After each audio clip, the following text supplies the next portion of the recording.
My name is Therese Dowd, and I am a colleague and a friend of Kathy Kolkaba, who is the theorist that we are going to talk with today about the advancement of her theory since her last interview, which was in 2002.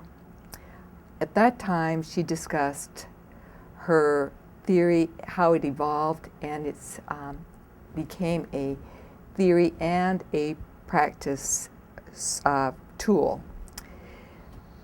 Today, 7 years later, there's been a lot that has happened with this theory, and I, as her colleague and research partner, am very delighted to be able to interview Kathy about where comfort has gone in that intervening time. But first of all, Kathy, let's catch up on where you are now professionally, because there's been changes in that life too. Right. Last year, I retired from full-time teaching, and I have really enjoyed being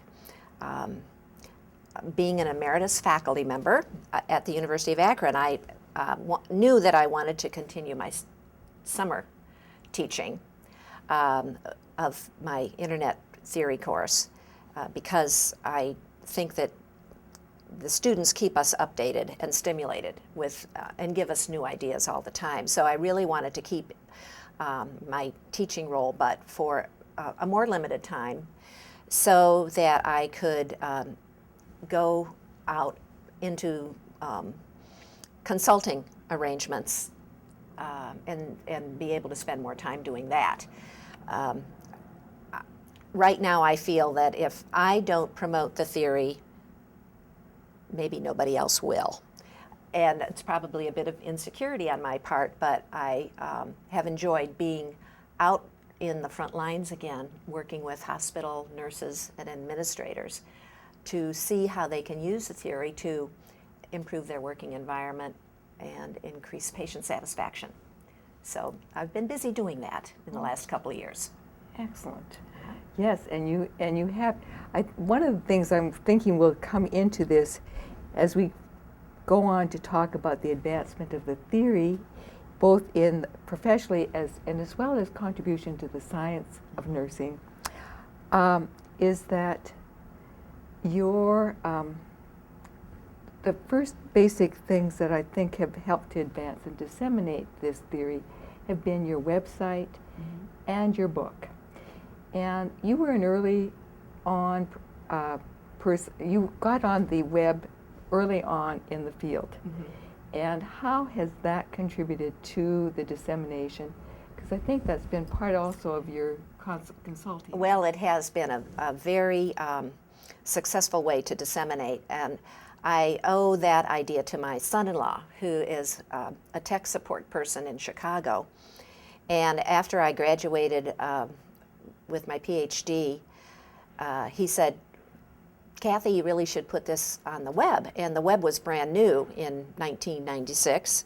I didn't know much about it, but he did. And he allowed me to write it up and put it on just a long scrolling page on the internet.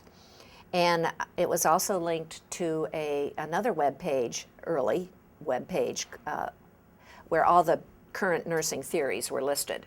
So if any student was looking for theories in addition to what they were seeing in their textbooks, and they found the nursing theory page, then they could look down the different references, and I found that they really gravitated to comfort theory because it sounded so easy. It was something that they could understand right from the get-go, and that's been true in my later work also. The nurses in the hospitals appreciate it because it's really intuitive and easy to learn, easy to practice. It's what they were doing anyway, but it had not been put into words before. It certainly gave voice to it, didn't it? It did, and also gave voice to the important comforting interventions that nurses do that had no place to be recorded in the charts as they were constructed in those days. So that was the beginning of having a presence on the web. And then the other factor that has helped with dissemination is the publication of my first book in 2003, Comfort Theory and Practice. This lent credibility to the theory, and my intent in the book was to just put all of the articles that I had published so far into one source, so that students didn't have to find a whole bunch of different articles. All they had to do was read the book, which is, again, very easy to read and intuitive, and it's also about my journey through graduate education and how that interfaced with teaching. Right. It's a very comfortable read. It's a personal... Tried to make it a comfortable read, yes. Yeah. Okay. And also, you were included in some nursing theorist texts. Well, that really helped a lot. And of course, you helped with one of the major and earliest chapters was Tomey and Alligood's textbook on nursing theory, which was a very popular, still is, a very popular textbook for graduate students. And you and I collaborated on that chapter, and then more students found the theory, and then there was also the links to the website in that chapter and to my book. So all of those efforts were very helpful.